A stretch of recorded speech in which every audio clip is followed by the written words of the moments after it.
Hi again. Traditionally, the martial arts have been over-emphasizing technique.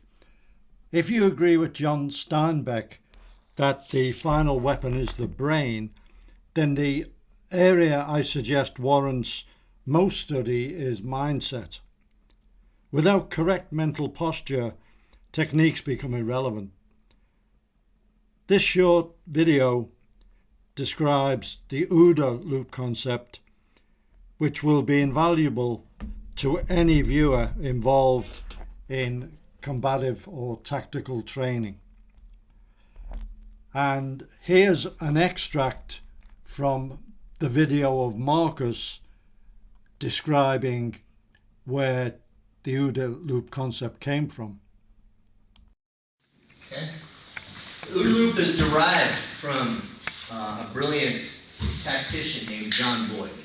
Colonel John Boyd was a Air Force fighter pilot, tactician, who studied aces, guys who won multiple gunfights in the air. And what he came out was he derived this model of thinking, which is the model for ideal tactical problem solving, and how to maintain situational awareness in a dynamic, changing situation. And what he discovered is the person that moves through this process fastest is the person who wins, because it gives you the superior ability to maneuver. It gives you superior maneuver ability. Whether it's aircraft, whether it's one-on-one pistol combat, whether it's a UFC fight, you go to the same grip. First is observation. That is how you are processing information. So it's not just being aware of what's coming into you, but it's also being able to notice what is important for you in your job. If your job, for instance, is in close protection, and you're moving a protectee across a lobby, some information that would be important to you would be if you saw someone who wasn't watching this, and you saw something like this at their waistline. Wouldn't that be useful information to you? Wouldn't it also be useful information if you saw somebody not docking, if you saw someone moving off to the oblique on your target? Okay? That's useful information. But that's not something that somebody who's untrained might notice. But your filters are such that that's useful information and you know how to use it.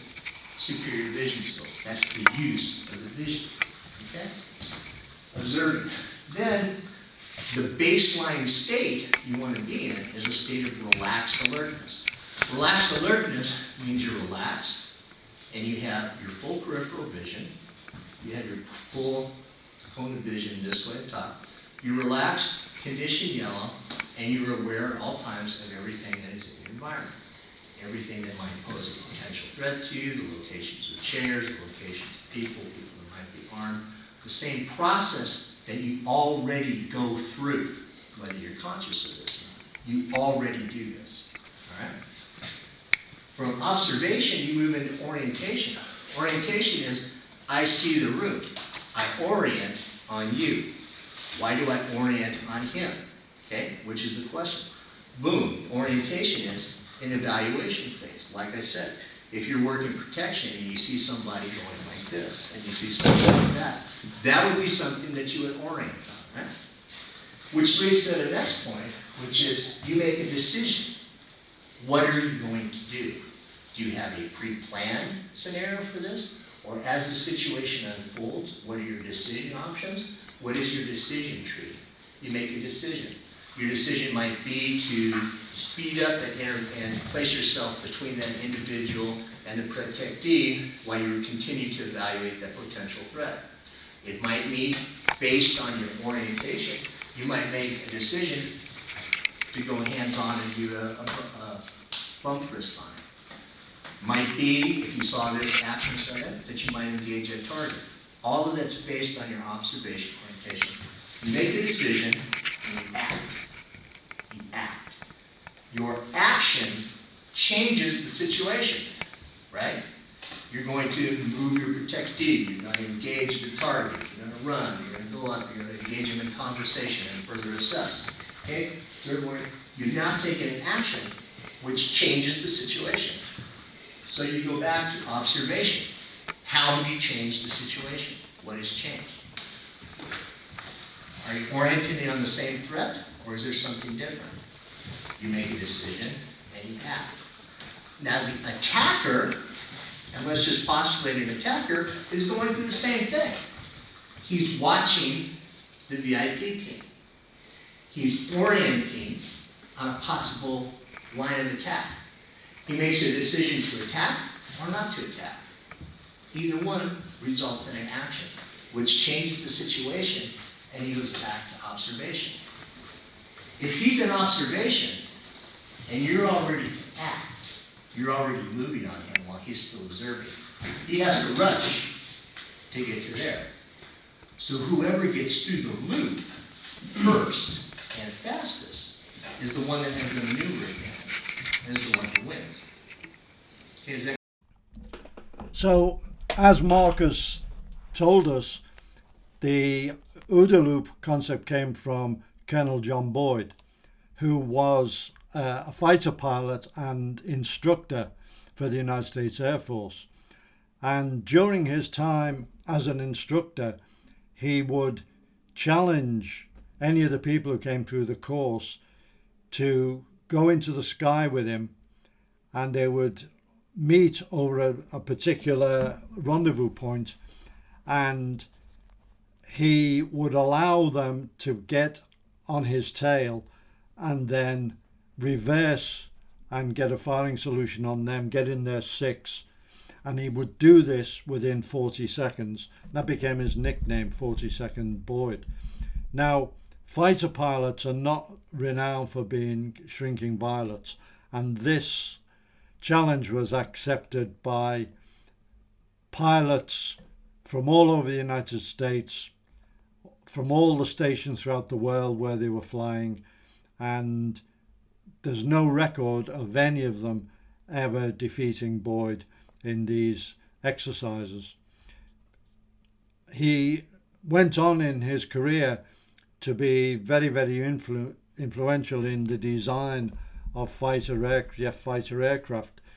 His idea really that the aircraft should just be an engine with wings and guns, and everything else was superfluous. But unfortunately, the powers that be want to turn every aircraft into a multi-role aircraft. So really not very good at any one particular role. And Boyd was instrumental in the F-15 and then the F-16, which were very capable, agile fighter aircraft. The concept he came up with, the OODA Loop concept, was developed for ground warfare by Colonel H. Was de Chesapeake, who rewrote the US Army Field Manual FM-100, the Army's air-land battle doctrine. Nicknamed the Jedi Knight, he espoused seizing the initiative and lightning-fast manoeuvres to beat superior force. This doctrine was put into effect during the First Gulf War, and we saw the results of that. It was introduced into law enforcement and the tactical community by Marcus, and it was used by him during his time as an instructor for the Federal Air Marshals, and he refined it, and later in his civilian career taught it to many, many places.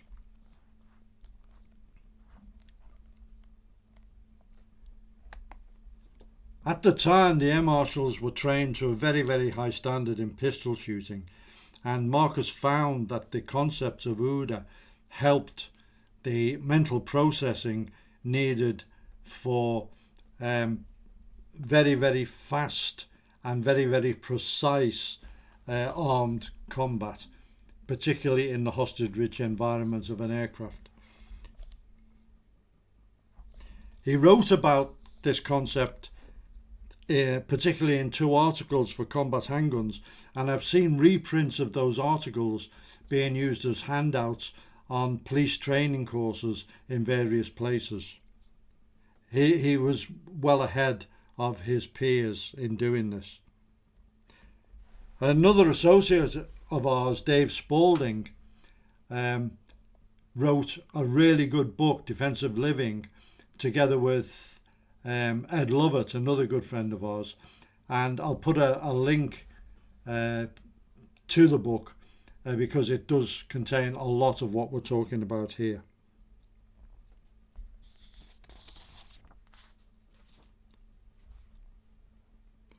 So what we'll do now is go on to discuss exactly what OODA means, and we'll go through the phases step by step.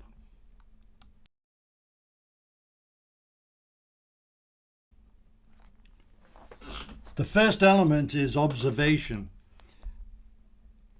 We constantly scan the environment using all senses. Normally, visual input is the primary source of threat information, but in reduced light situations, then the other senses become more important. Situational awareness, which is what observation is part of, is what keeps us alive. We pay attention to buy time. Time equals distance equals options. Situational awareness is a phrase widely used in the military aviation sphere. Imagine you've just been transported to Baghdad. You'd be looking all around you, all senses alert, checking the environment for threats. This is because we all know how dangerous Iraq is. Well, with the current climate of street crime, civil disorder, elevated levels of knife crime, street thefts from mopeds, shoplifting, and that's just in the UK. Increasingly, this has become a hostile environment. Back in our hometown, and we're not in Baghdad, familiarity breeds complacency, and we tend to switch off mentally, missing vital threat indicators until it's too late.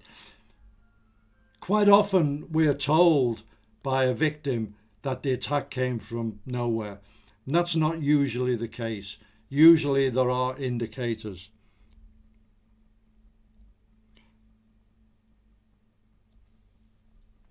What good situational awareness does is allows you to scan your environment in an unobtrusive manner for any threat indicators. And what this then does is allows avoidance. So it allows you to be able to not even have to engage in the other elements of OODA. You can negate the threat just by keen observation at the beginning. One problem is that maximum alertness is an exhausting process. It's difficult to maintain for extended periods. On the other hand, bimbling around, head in the clouds, is an invitation for any street thug to attack you. The Cooper Colour Code, which we discussed in our previous installment of Combative Concepts,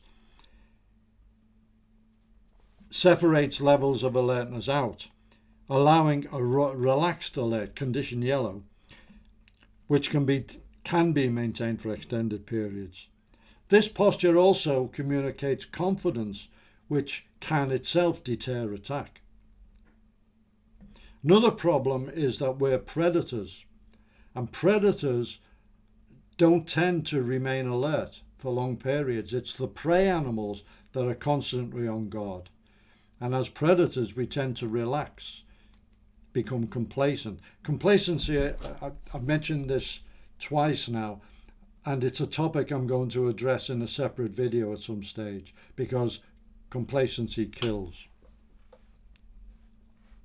In training, demonstrating situational awareness is easy because you know you're likely to be involved in some sort of confrontation. For example,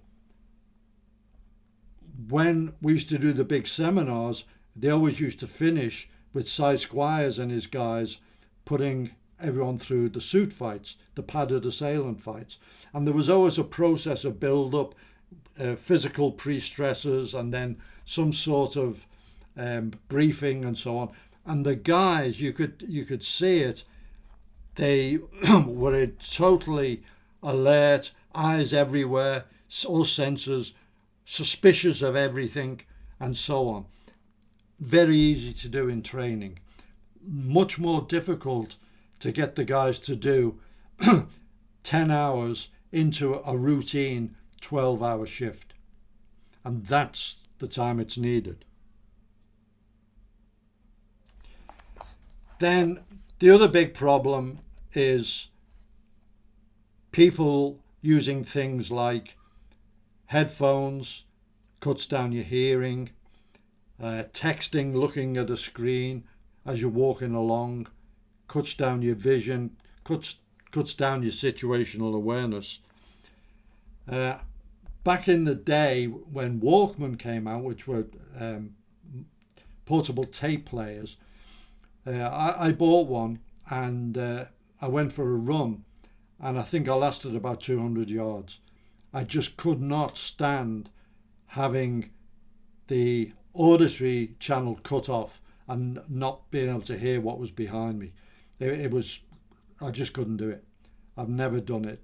I'm wearing headphones in public, apart from an earpiece when I was on Teams, is a big no-no. So observation, situational awareness, keep your mind free, keep your scan going. We'll now go on to the next element.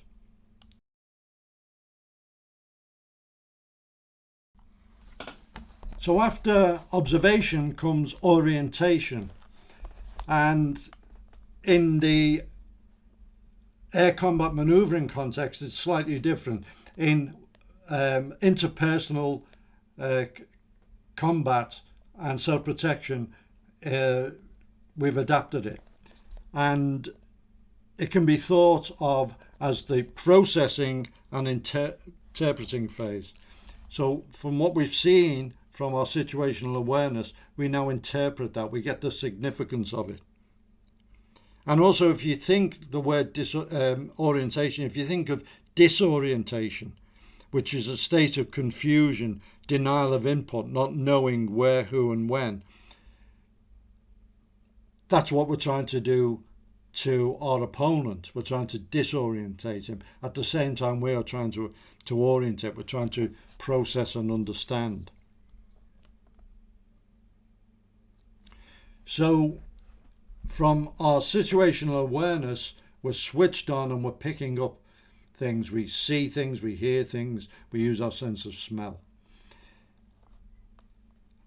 We now add context to it in the orientation phase. For example, seeing somebody with a meat cleaver in the hand may be a big red flag, but in a butcher's shop it would be normal. So it's the context.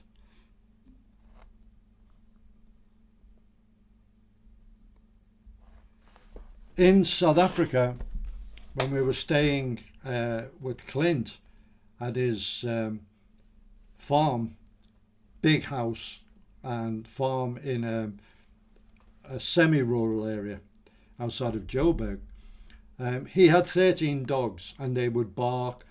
They'd bark if there was jackals or small animals running around. There were meerkats in the area, and the dogs would bark.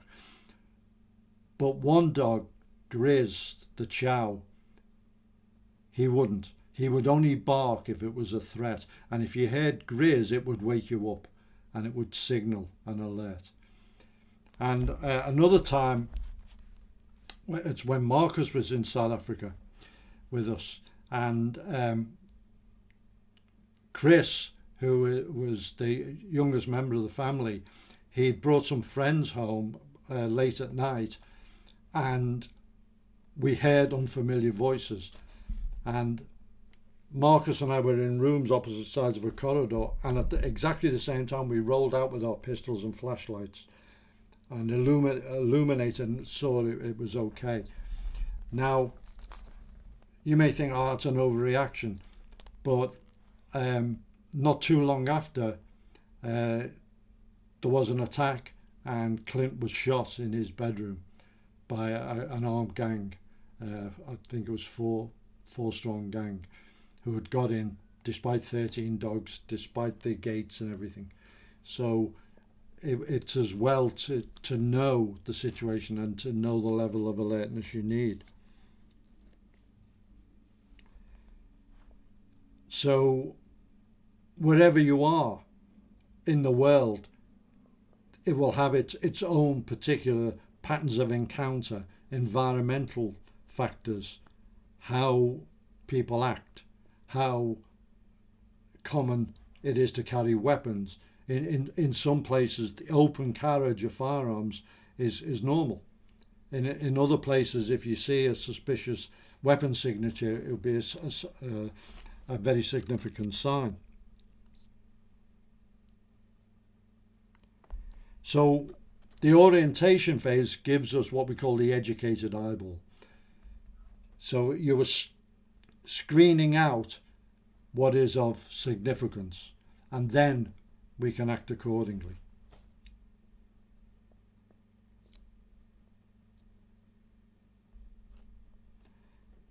So how do we train the educated eyeball? How do we educate the eyeball?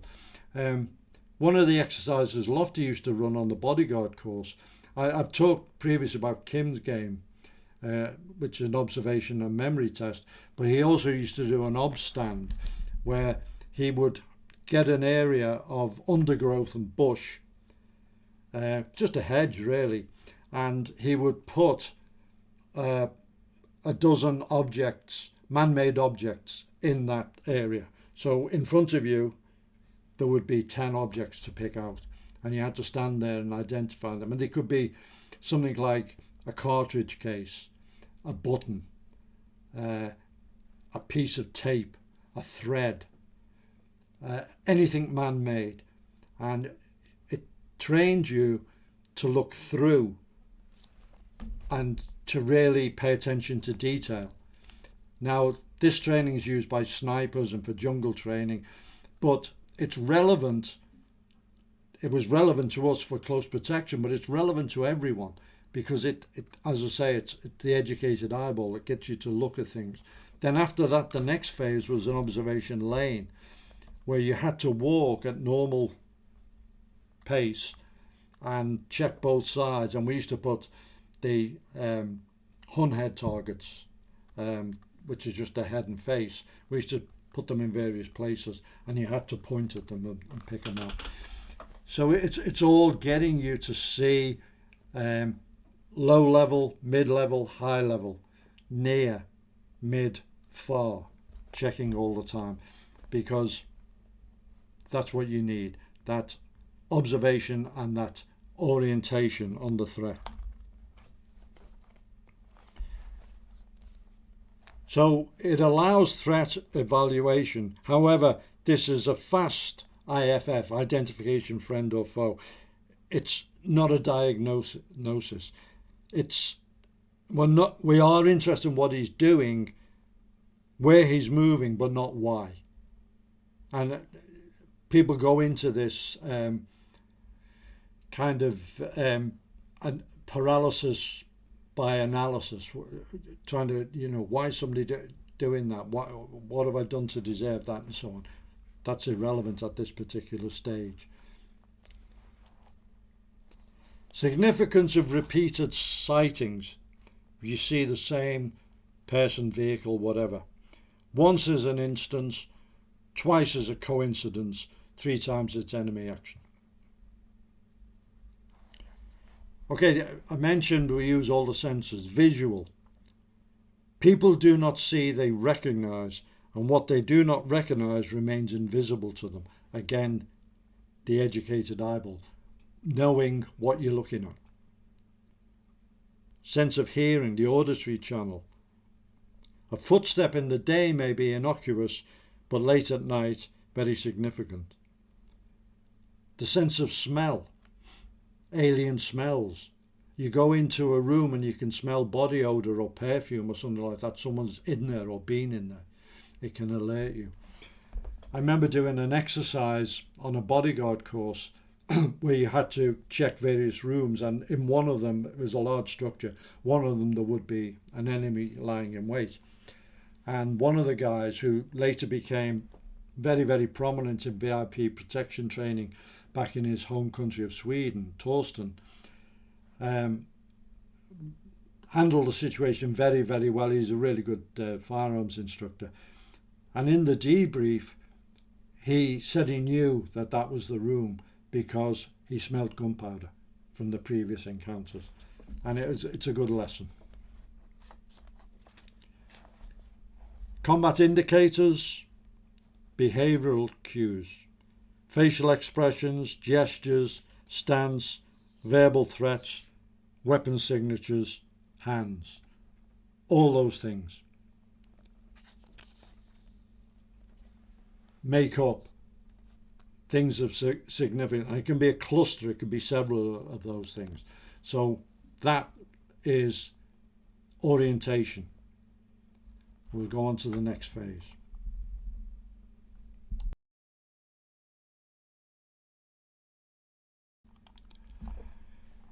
Decision. Critical decision making under intense psychogenic stress is difficult. So we make decisions in advance. Again, using Colonel Cooper's teaching, we set the mental trigger.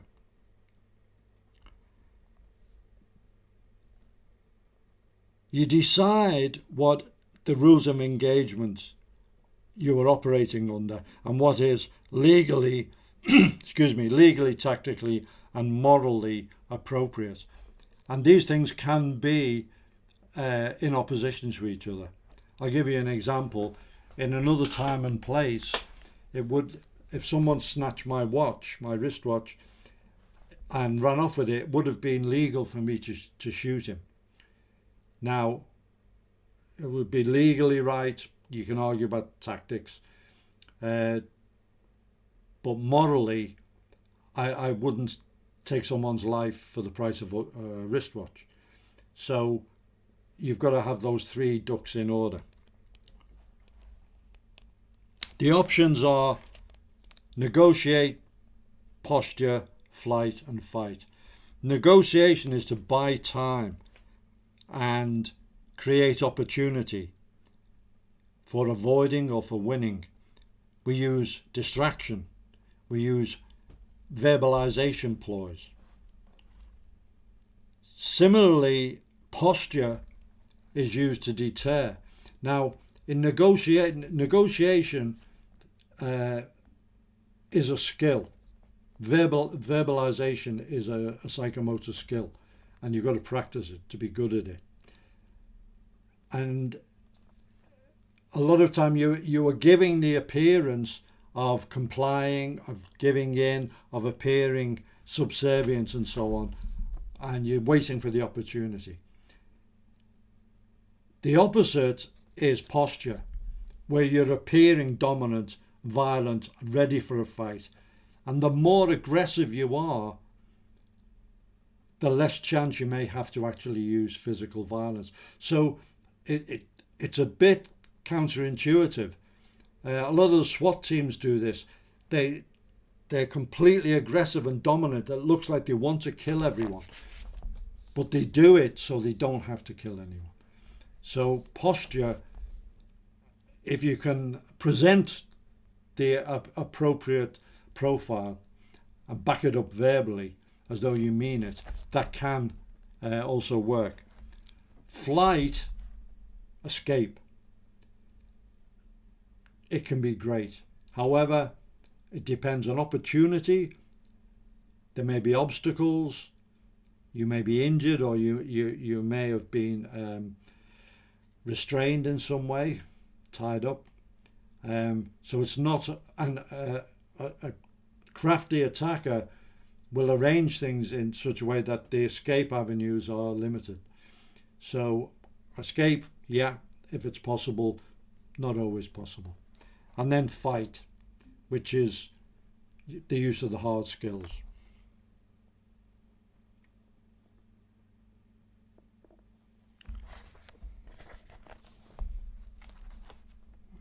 So we'll go on now to the final phase. Action.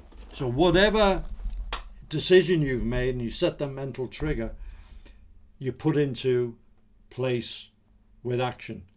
And these things are best planned, rehearsed. So don't leave it up to on the day to start figuring this stuff out. Training, scenario work, particularly planning, mental rehearsal and visualization, they all form part of it. So if you've done hundreds of repetitions of it, physical repetitions and mental reps, you're much more likely to succeed in the action. Whatever you decide to do, commit 100%. If you're going to strike somebody, strike 100% with the aim of putting the man down. If you're not justified in striking 100%, don't strike. Use something else. Okay, and similarly with the employment of a weapon. It's not usually a good idea to use a weapon as part of the posture. You know, save it for if you are committed to actually having to use it and you're legally justified to use it, because things can happen. You can end up in a struggle over the weapon, and things can go bad in a way that they didn't need to. Okay, so 100% commitment to whatever you do, or don't use those particular hard skills. Okay, so go in hard, then remember your after action drills. The fight's not necessarily over. You need to remain alert. You may need medical skills, communication skills, and so on afterwards.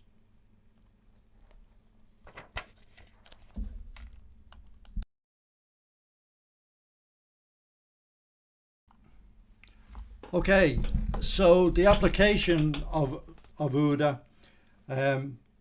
as just mentioned, you've got to build it up in training. The more realistic training, the better. Fidelity of simulation is the key. It doesn't have to be complex, but it has to be real, and there should be elements of real stress involved. Learning takes place without stress, but testing should involve stress, and there should be a testing process, and this then builds up your confidence. Couple of concepts to do with the OODA loop. Remember, the OODA loop isn't something that you're doing consciously. I think, I'll go in, this is a situation I need my OODA loop. Okay, it's a process that's organic, and your enemy, your adversary, is also going through the OODA process. He doesn't know what he's doing, but he is going through the process. He's observed you, he's orientated on you, he's made a decision, and he's going to act. Okay, so one of the things that we can do is to break his OODA loop, and that's to deny him observation, or to deny him orientation, to disorientate him, make him confused, make him not be too sure about this, become a hard target, interfere with his decision-making process. The concept of the flashbang was developed by the SAS to distract, to gain the upper hand, and to break the opponent's OODA loop. And there's many other ways of doing it, distracting people in various ways, breaking their OODA loop. And another concept is to get inside his OODA loop. And this is where you go through the process faster than he does. So while he's orientating, you're already making the decision.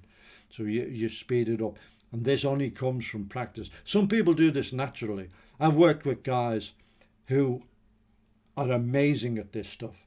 Jaw-dropping when you see them. They're just naturally very, very good at it.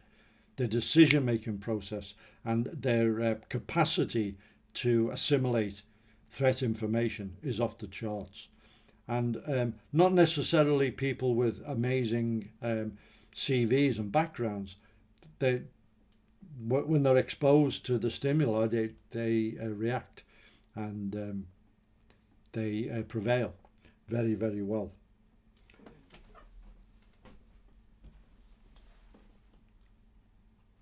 So listening to this about the OODA Loop and reading about it is valuable, but nothing beats putting it into practice. And do it in all aspects, armed, unarmed, obviously using safe training weapons and so on, multiple assailants. And don't always have a very stereotypical concept of who your opponent can be. We were briefed on a situation where a 70-year-old lawyer went toe-to-toe with LAPD SWAT, opened fire on them. Didn't end well for him, but you wouldn't necessarily predict that happening.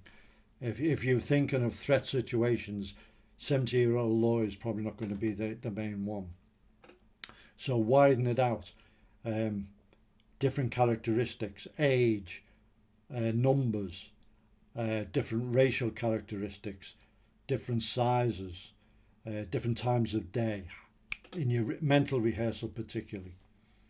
So hope this gives you the enough information about what the OODA concept is. I'll put some links to you can follow up, and I think you'll find, together with the colour code, to be invaluable addition to your ability for self-protection.